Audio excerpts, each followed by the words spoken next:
Perkenalkan, nama saya Stefan Arsandi. Saya berasal dari Universitas Multidata Palembang, program studi Sistem Informasi. Di sini saya akan menjelaskan tentang materi trigger. Ada 3 kasus, yaitu kasus filter stok minimum, kasus tambah stok barang otomatis, dan kasus pada saat mengisi tabel lain secara otomatis. Sebelumnya, pastikan kita memiliki database-nya dulu, database toko, dan berisi tabelnya ada tabel barang, tabel detail pembelian, dan tabel pembelian.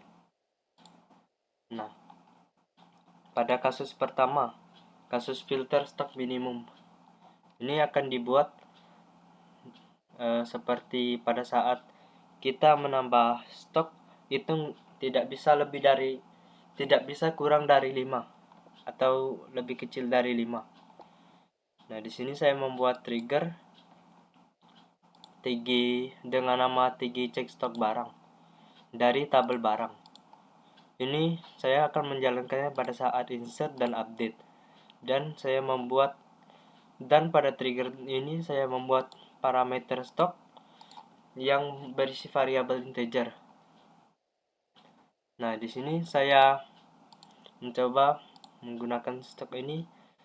Stoknya berasal dari interested, ini berasal dari tabel barang. Jadi stok yang dari parameter ini sama dengan stok yang berasal dari tabel barang. Nah, di sini saya menggunakan fungsi if, begin, dan end. Kenapa saya menggunakan begin dan end? Itu dikarenakan saya menggunakan perintah yang lebih dari satu. Seperti ini ada print lalu ada rollback. Itu jadi mengurangi risiko error. Nah, di sini saya menggunakan if kalau stoknya kurang dari 5 atau lebih kecil dari 5, akan tercetak pesan maaf, stok barang Anda kurang dari 5 dan transaksi gagal. Dan itu akan terjalan rollback transition, yaitu akan melempar kembali stok tersebut. Jadi tidak bisa terinput stoknya. Namun kalau lebih besar dari 5 akan muncul pesan transaksi berhasil dan akan terinput. Nah, di sini saya akan mencoba menjalankan triggernya tersebut. Oke.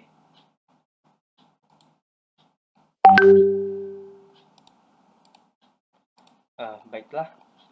Setelah berhasil, saya akan mencoba insert yang stoknya lebih kecil dari 5.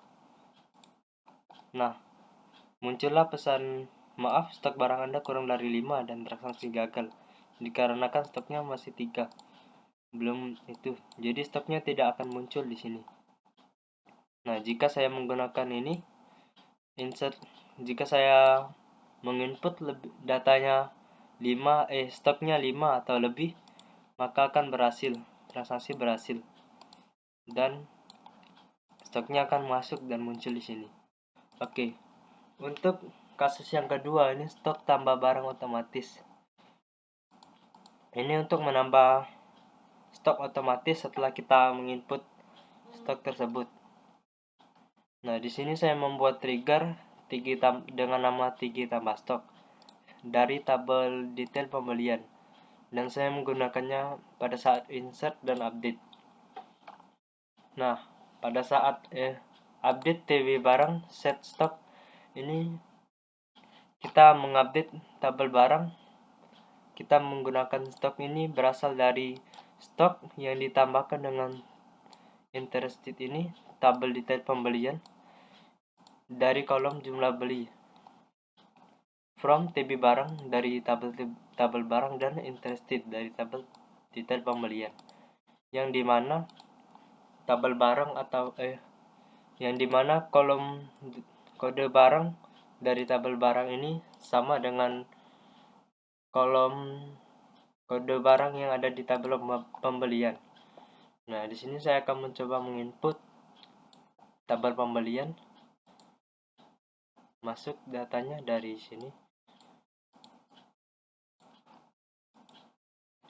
Ini ada tabel pembelian, dan saya akan mencoba menambahkan tabel detail pembeliannya juga. Nah, di sini tabel pembelian dan detail pembelian. Nah, jika kita menambah lagi tabel detail pembelian ini, maka stoknya akan bertambah pada tabel barang.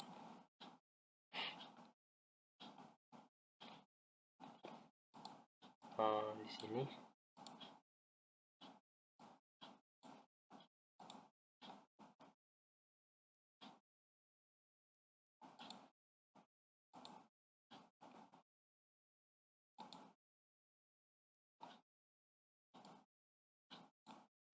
baiklah, di sini saya akan melanjutkan. Setelah saya cari, ini ternyata ada yang kurang, ternyata triggernya belum terjalan. Pada saat saya menjalankan, ini dilihat lagi,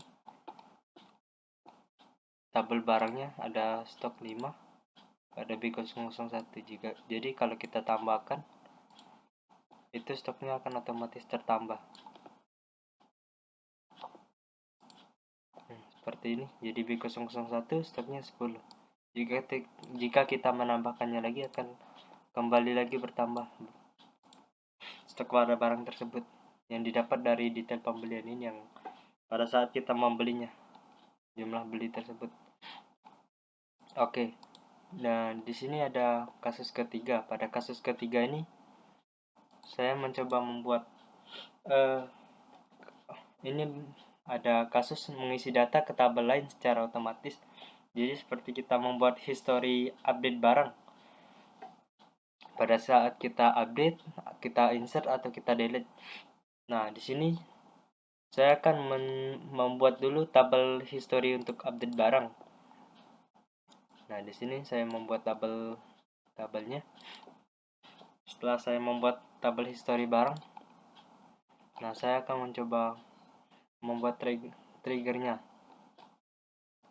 Nah, di sini ada saya mencoba membuat dengan nama trigger history, dengan nama trigger history update barang. Saya akan menginkatnya aja. Create trigger dengan dalam tabel barang, dan akan menggunakan fungsi itu pada insert, update, dan delete. Dan di sini saya akan membuat parameternya kode barang yang berisi char 5, nama barang berisi char 30, varchar 30, harga integer, dan stok integer. Dan di sini saya akan membuatnya ada kode barang yang berasal dari kode barang ini yang dari parameter, yaitu berisi dari kode barang yang ada di tabel barang. Nama barang yang ada di tabel barang berasal dari sini, harga, dan juga stok. Nah, itu akan dimasukkan ke tabel history update barang yang sudah saya buat tadi dari create table ini. Akan masuk ke tabel sana, akan masuk tanggal update-nya, kode barangnya, nama barang, harga, dan stok. Nah, di sini saya akan mencoba menjalankan triggernya. Oke, sukses. Nah, jadi di sini ada tabel barang yang berisi yang tadi sudah diisi, sudah di-insert. Nah, saya akan mencoba menambah tabel barang. Nah, pada saat kita menambahnya, ini primary-nya dekat B003. Nah, pada saat saya menambah barang, itu akan muncul di history tabel barangnya. Muncul. Oke, kalau misalnya kita menambah lagi, seperti contohnya B004. Contohnya penggaris dengan harga 5.000, stoknya 50.